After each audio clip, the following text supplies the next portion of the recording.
You know at Artisan Electrics we don't do things by halves. We're fitting solar on our Artisan HQ today, but there's a problem. In order to squeeze as much power as we need out of our roof, we've got to use these huge panels, and they weigh an absolute ton. So the challenge is, how are we going to get these panels onto the roof? There's a ton of tips in this video, and if you enjoy it, I'd appreciate it if you subscribe. Let's get into it. And a special thanks to JA Solar and Segen for sponsoring this video. More about that later. This is where I break my own panels and it all turns into a disaster. So we use Segen for the delivery of all the materials on this project. They're such a reliable wholesalers that we use a lot. They've got an amazing stock of all of the best products that we fit regularly, and they're really good at arranging the right delivery style for the right project, depending on whether you need offloading or not on site. And there's one other thing that Segen are doing really well right now that I'll share with you later in the video.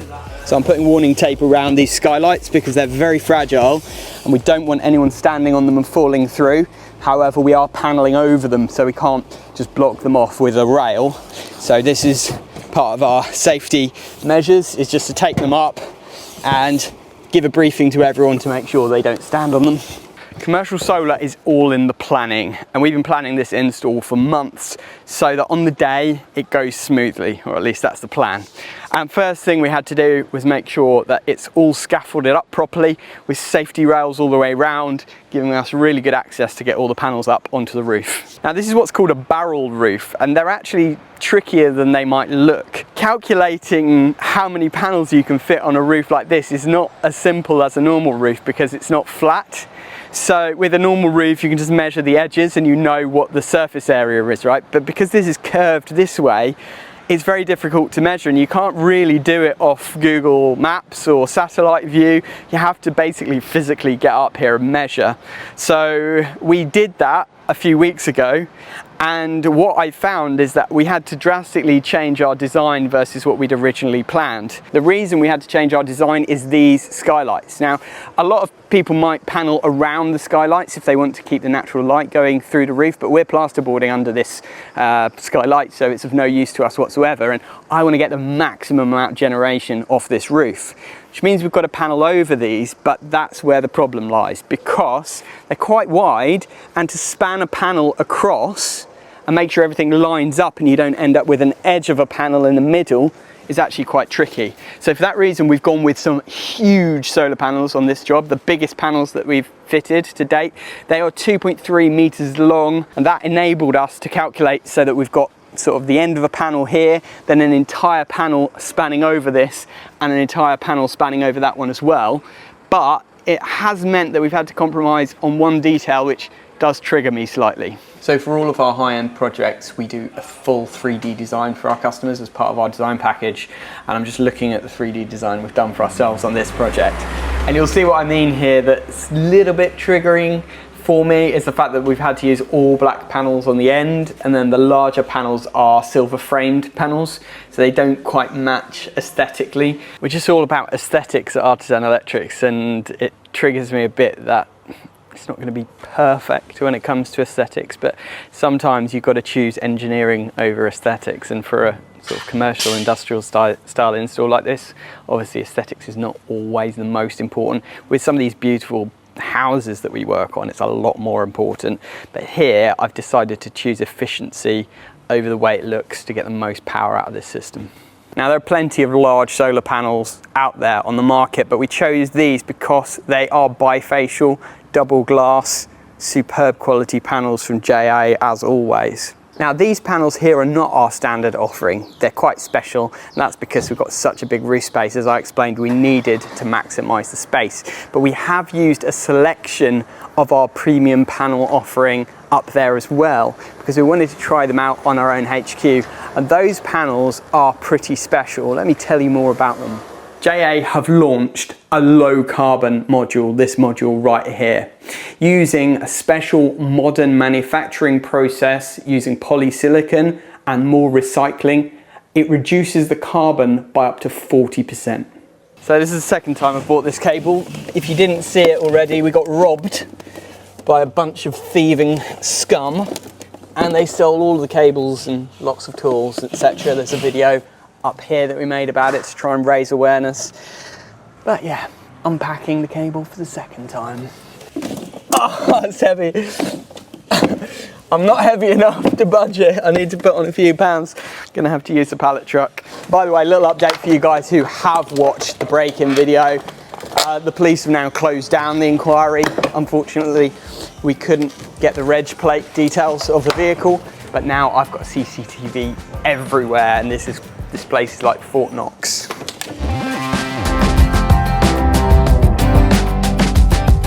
So this is Tom, and with his mate Rich. They are our solar panel fitters. They do an amazing job on all of our installs. So of course we've brought them in for our Artisan HQ project as well. So we're up now, we've measured the width, we're good there. So now what we're going to do is roughly get the height. We've measured a metre up, then we've calculated what the system's going to be. It's going to end here roughly, and then we'll do the same up on this way. So let's do that. I can't be having them using those cheap rubbish power tools. Only Hilti on our projects. Boys, some proper tools. Oh, that's something like Star Wars with that battery on it. You mate, honestly, if you press the right button, there's a laser that shoots out of it. Yeah, nice. And here I have a nice big rack. And if any of our nerdy subscribers out there would like to see what we're going to be fitting in this nice big rack, then leave a comment below. The question is, will this actually fit through the door? Yeah, there's no way that's fitting. Alright, there we go. Perfect. I'm just glad that I've got this massive rack to future-proof things for the 2 bays that I'm actually using. So on these trapezoidal roofs, we're laying landscape, so we use these Renosol Metasol Plus mini rails, and these are so small, so you have to be so accurate with them, because once you have screws in here, you can't put the ends or the mids in. So essentially we have to, on every one of these, the panel has to land slap bang in the middle of that, meaning you have to be very, very accurate. But where we've done it so many times now, touch wood, I think we should be all right. So these little screws have grommets on, because obviously where we're screwing into the roof, it needs to have some kind of protection for the water. So that's what they do. It's important not to over tighten. Very important. Yeah. Oh, that is actually pretty cool. It locks in. Look, it's not many drills. I know a lot of guys on the channel will appreciate that. Yeah, that's nice. That's a good sound. Solid. So as you've probably seen on Jordan's previous videos, they actually got robbed. So this good thing with Hilti is that they've got these Bluetooth trackers on, so it's very important to keep them, guys. If anything happens like that, then you know exactly where they are. So what I want to do is just, I'm going to run out the DC. The DCs, yeah? The long ones, I'm just going to make them up now with these push fit connections. Yeah, sure. So I've got this cool new stripping tool for the DC cables from 𝐒𝐻𝐫. I think it's Swedish, I'm trying to pronounce it correctly. And it's really good actually. You just twist like that and then pull, boom.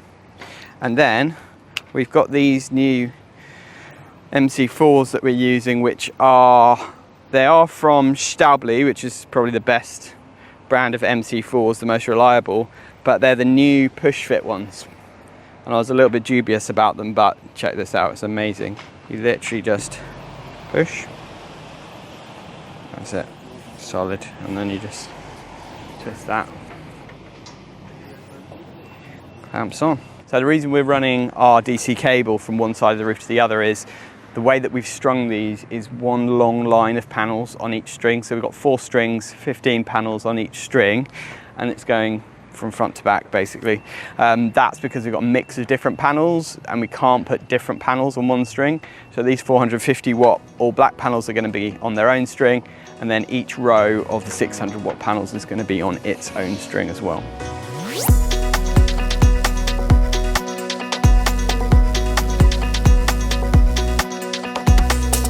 So we're using these Renosol mini rails on this project. We've used them before and they're pretty good. My only bugbear with them is they're a little bit small, so you don't have much wiggle room with the panels. You know, if one's out slightly, you end up having to move the mini rail, which can be a little bit frustrating.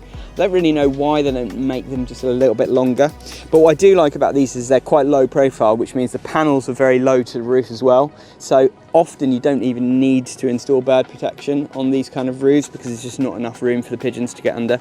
We are going to fit pigeon protection anyway, but it's just a nice little feature. So I'm just running the string line now. We've got the brackets into the left and we've got them into the right. So now we just run it straight along and then we can just put the mini rails in. It's quite simple like that. So we had a few delays yesterday with getting the material lift in. Unfortunately, it arrived late and it hasn't been assembled yet, but the guys did manage to get these 5 panels into place.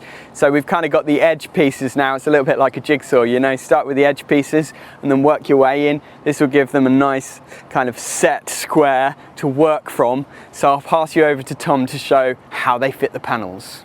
Right then, panel day, exciting day.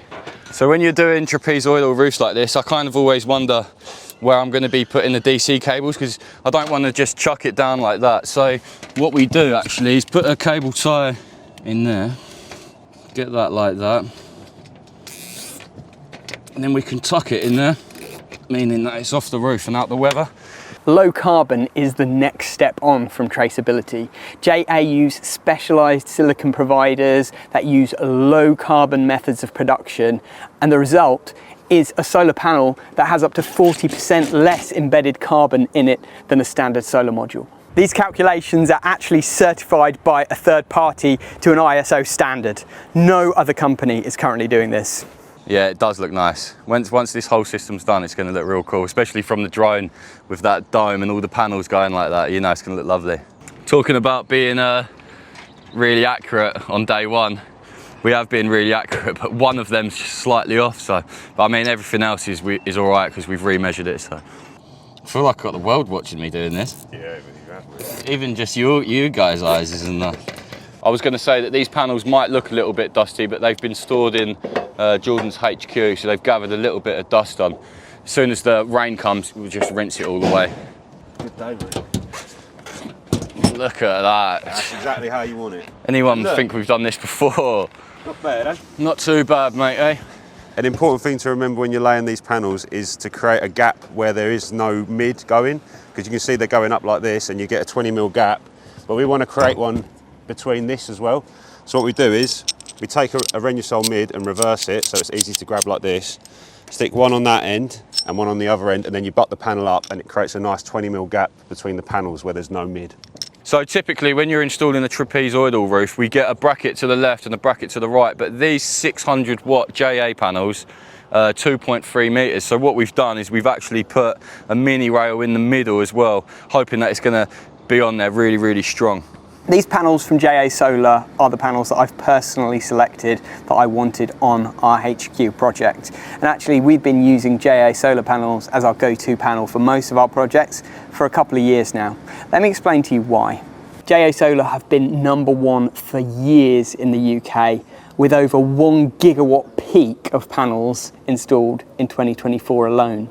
These panels are all double glass, and that means better durability, better UV and moisture stability, meaning that JA can offer a 25-year product warranty and a 30-year power warranty. So the DC cables from the roof are going to be coming down the wall here because our inverter and batteries are going to go on the wall here now. Mystery system going in. I'm not going to reveal to you what it is yet, but it's one that we've never fitted before. Leave all your comments below if you can guess what it might be.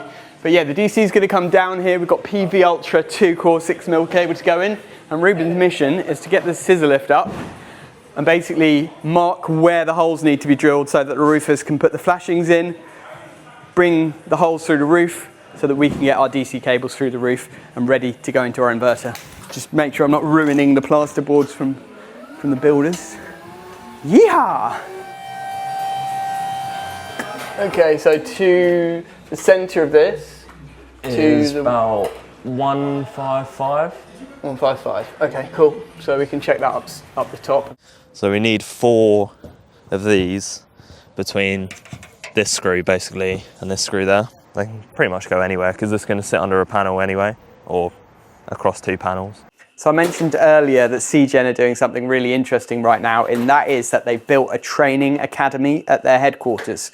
So for installers like you and I who want to learn how to fit some of the latest renewable energy products, they're offering that training for installers, which means that you can get your hands on the products that they offer, you can see how they're installed, and really feel confident with installing these products before you go out there and fit them in the real world. So Ben from Alpine Scaffolding's here. He's come to assemble the material lift. Is that what it's called, a material lift, or It's called a bucket lift, bucket ladder lift. a bucket ladder lift? So it's our first time using one of these on this project, but we're going to start using these more and more on our commercial projects. It just makes getting the panels up so much easier and also safer. So we're going to see how it works. Now the reason it's particularly important that we use this lift is because these panels are huge. They weigh 32.5 kilos each. So lifting them up with a rope and wheel or trying to take them up by hand is just very difficult and probably quite unsafe. So this is the way that we figured out to do it safely, and it means that actually we can take several panels up at a time, which should make it quite quick, hopefully speed the job up.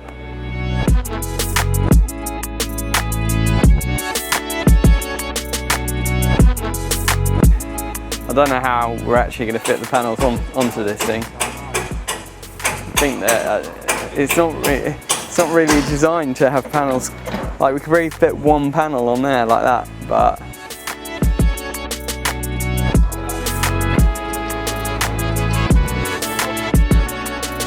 so the guys are busy first fixing the sockets up here on the mezzanine floor. So things like this, you know, getting the boxes cut in and getting draw wires into place before the plasterboard gets put on the other side of the wall. It's so much more difficult to fish cables afterwards, as you might have seen with me wrestling to get that data cable in for the cameras the other day. So this way, everything's prepped, they've got a pull wire. All the cables are going to come from below up because it's just an easier and shorter route than coming up, down, across. And we've got quite a lot of sockets in here. One for the TV over there, which is quite an exciting one, and data sockets as well as a few other bits and pieces. So we've got all the metal framing up for the ceiling, and they're just starting to plasterboard it now. So this is really exciting because it's suddenly going to feel like a finished room. We've got our fire alarm cables hanging down, so we just got to make sure that they come through the right place. And now you can really see what I was talking about in the containment video, where I was saying that the drop threaded rods would have been very difficult if we'd have left them hanging all the way down. So now it's quite easy for them to cut a couple of little holes, thread the plasterboard over the threaded rods, and this plasterboard ceiling should be done by the end of the day.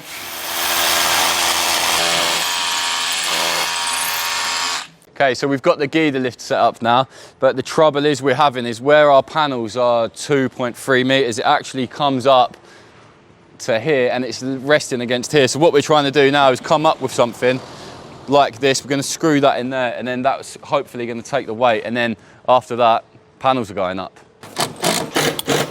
Got some chunky anchors, check those out.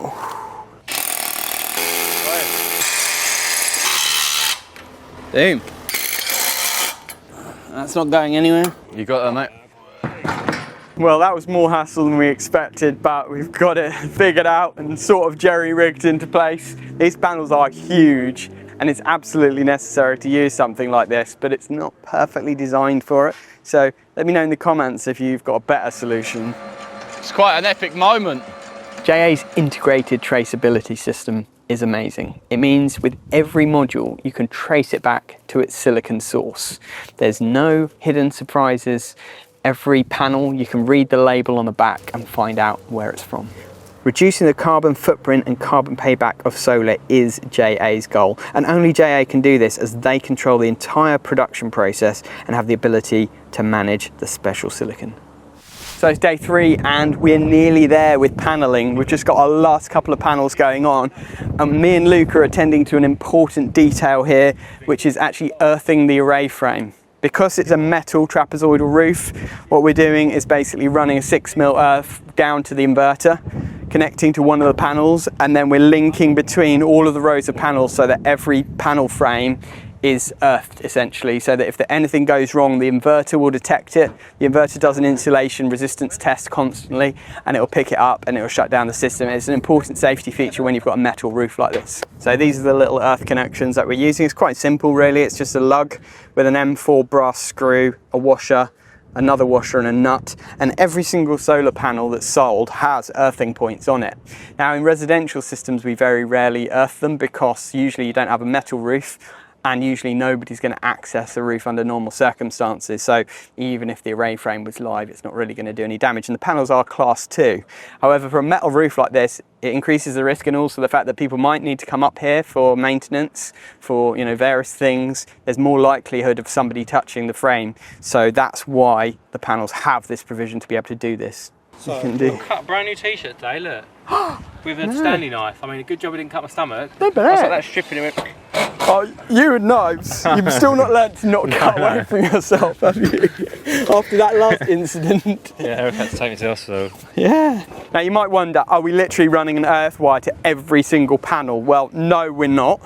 What we're doing is basically from the inverter, just where we come through the roof with our deck type flashings, the first panel there, we've earthed that with a 6mm all the way down to the inverter. Then, I mean, you might call it bonding for, keyboard warriors, let me know if I'm saying this wrong. But basically, then from there, they're all interlinked because they're all on these aluminium brackets with these aluminium clamps, right?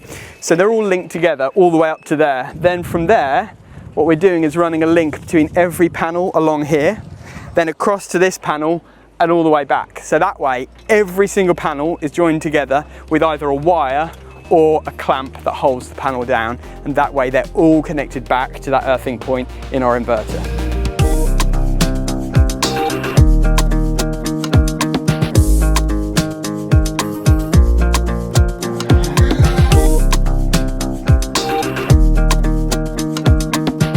Guys, I made a mistake. I got an amazing time lapse of this and the battery on the camera died way before they'd finished the job. I was so looking forward to this epic time lapse of all the panels going on, and I completely failed. Every time I step into this space, it just amazes me. It's changing so fast. So all of the plasterboards are going on now. The tape and jointers are in, filling all the gaps. You can see the dropped threaded rods now ready for the cable tray runs. It's going to be such a beautiful space, this, with the high ceilings. And when it's all painted and finished, it's just going to flick. So for good practice, after we've laid the arrays, we come down here and we've got all the PV Ultra coming down. Luke's put the MC4s on, so I'm just going to test them now to see if we have voltage. I put them in the wrong way, but as you can see, we've got 726 volts on that. So it's pretty decent, healthy. It's got that sort of extended pin that sticks out, so that's the male side. Yeah. Boom. So we're all right. This has been a constant debate for a while. Which one is the male and which one is the female? Because on the outside, it would look like that's the male, right? Because it's got the pointy out bit. But inside, it's actually got a socket. It's like a hole, right? And this one's got a pin in it. So I've always been told that this was the male and this was the female. This has got a plus on it, positive. This has got a minus on it. So logically, you'd think that's the male and this is the female. But it's just confusing. So let's end the debate finally in the comments below. ChatGPT reckons this is the male and this is the female, but I'm just not sure. This is where we get like a dodgy insulation reading or something. There we go, 113 megohms. That's good. That's what we want. So now we just repeat the process across all 4 strings. So that's all our DC cables strung down, ready to go into our inverter, but our inverter and batteries are missing. What are we going to fit? Well, you know at Artisan we don't do things by halves. We've got a mega system to go in here. I think you're going to love it, so make sure you subscribe and hit the notification bell so you don't miss out on that video, which is going to be a separate episode coming out soon. Now at Artisan, if you've been watching us for a while, you'll know that aesthetics are important to us, and they're important to a lot of our customers. And that's why the colour conformity of JA panels is something that really impressed us too. From a distance, they all look identical in colour. From about 10 metres away, you'll never notice any difference between the modules, and even close up, to be honest, like this. Now their colour conformity comes from cell and glass control and not anything else, and it's truly impressive. Now the JA solar panels were supplied by 𝐒𝐮, our go-to wholesaler when we buy JA panels. Massive shout out to them for a seamless delivery. The camera doesn't show this, but it's very dark up here now with the skylights all covered over by solar panels and plasterboard, but it's looking amazing up here. You can really get a feel for the space now with all the boards on, the insulation on as well. It feels quite cool in here, which is good. It's stopping the heat from coming through from the roof. And it's just amazing how fast it's all progressing. In the blink of an eye, this building is being transformed. What a project, we've finally done it. We've got our own solar install, and our HQ is going to be powered by clean, green solar energy installed by ourselves. It's a super proud moment for me as a company, and I hope you've enjoyed watching this video. And if you'd like a quote for solar on your own building like this, we do a lot of commercial installs for our clients. We'd love you to be our next customer. There'll be a link below where you can find out more.